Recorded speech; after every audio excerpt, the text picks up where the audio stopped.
Alright, so today in random repairs, we are on the passenger side of the truck, 92 F350.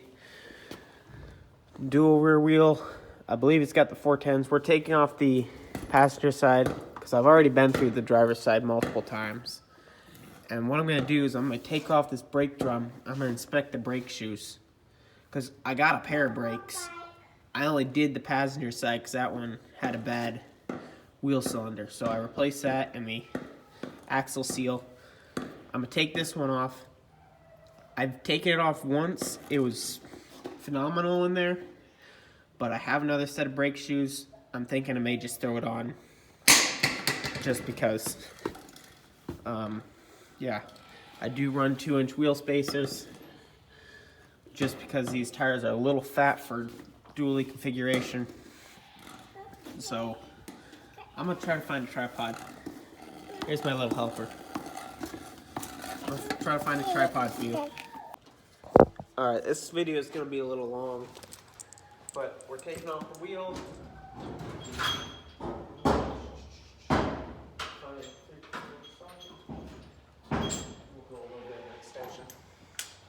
I don't need an extension. I'm going to use an extension.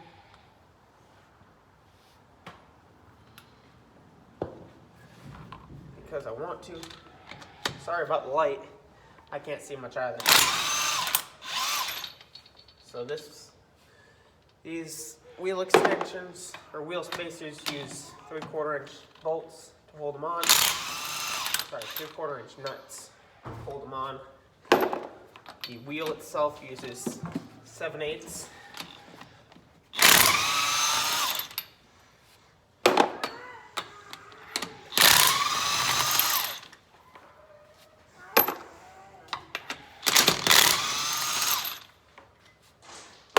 So, I'm done talking. I'm gonna put you guys on time lapse.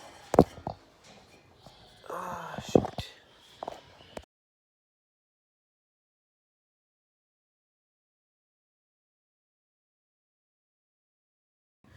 Alright, I took it off. Brake shoe's got plenty of life left. I'm going to ignore that because that's one spot. The rest of it looks fine. But what really annoys me is this oil bath seal is bad. Yeah. Oh, and the parking brake cable snapped. Well, that'd be why the parking brake doesn't work. Huh. It's a good reason for the parking brake not to work.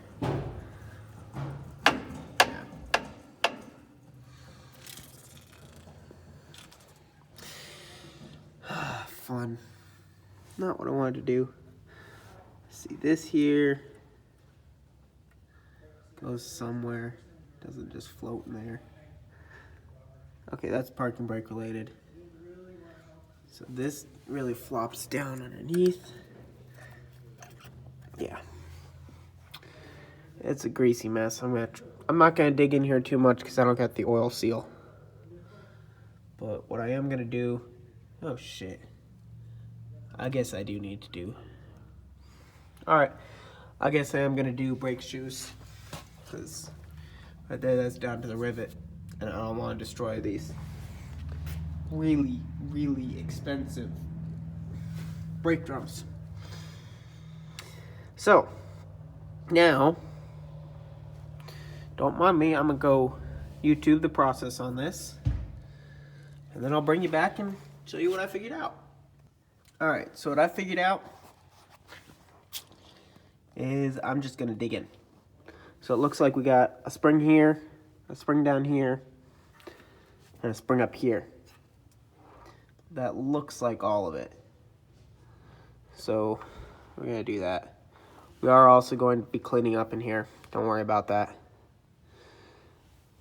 Yeah, it sucks. Yeah, spring here, and same spring down there. Looks like we also got this doohickey in here.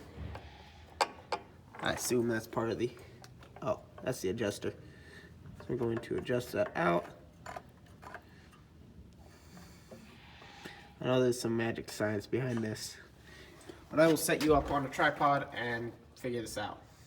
Oh, and by tripod, I mean propane tank. It works.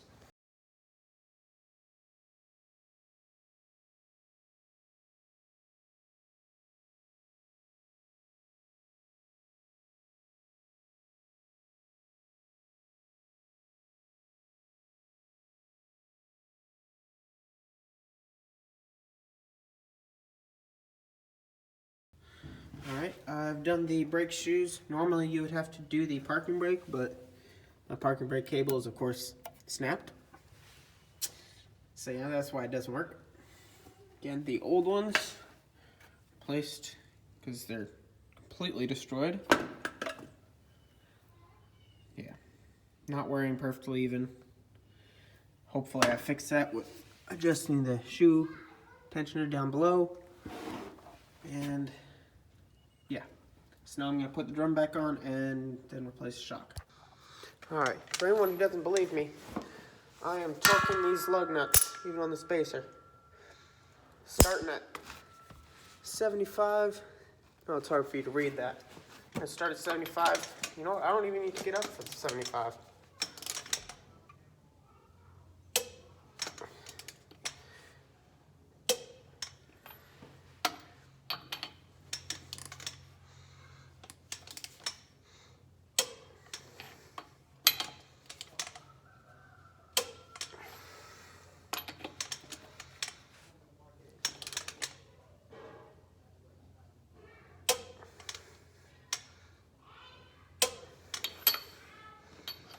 I think it was this one.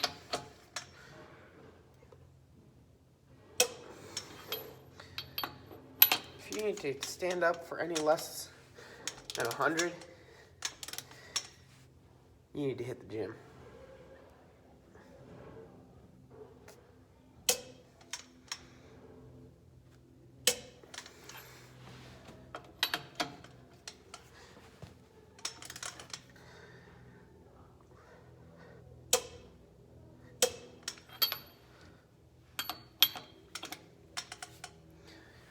Here.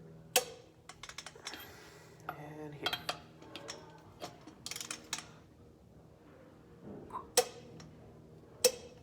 I'm gonna go through, I'm gonna double check this one here.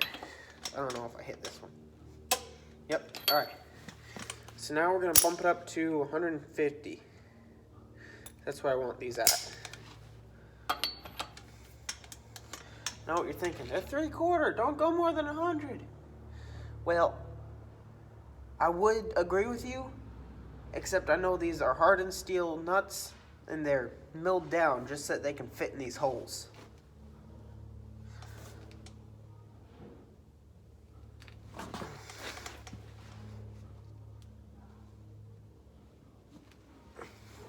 Yeah, now I gotta stand up a little bit, or at least turn.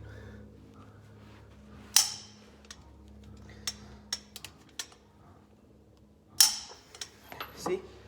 150. And will do this exact same process on the outer wheel. This is how I torque the lug nuts on my 1-ton dually. Go here.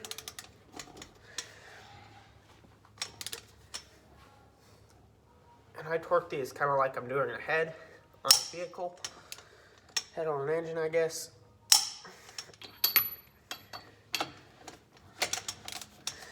Let's go across.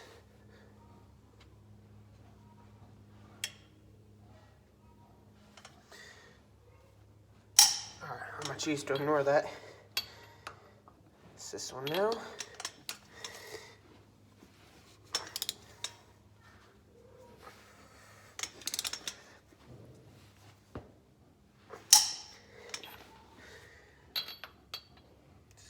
I already get this one? We'll check it. Nope, that's this one I'm at.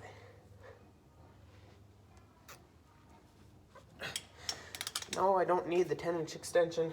It's just the one I grabbed. Here we go. Last one. Oh, okay. Not quite. Last one. Almost the last one. Go up here.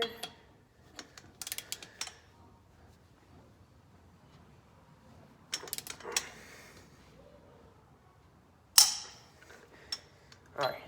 I'm just going to go back through and make sure they're all at 150.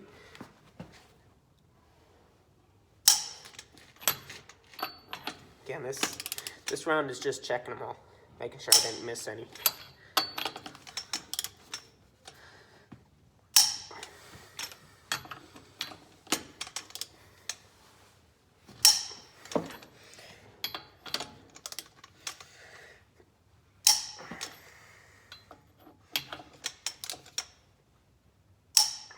That one was a little loose.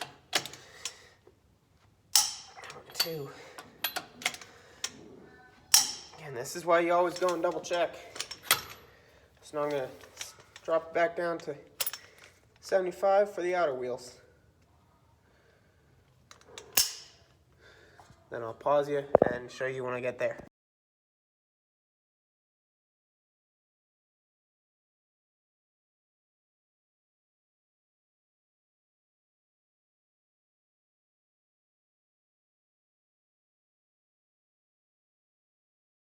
All right, we're done doing the one shock that I hadn't done yet. I hadn't actually gone through this passenger side at all, so we've gone through it, and now we're gonna get it off the jack stands and get it out of the barn, because we're done now.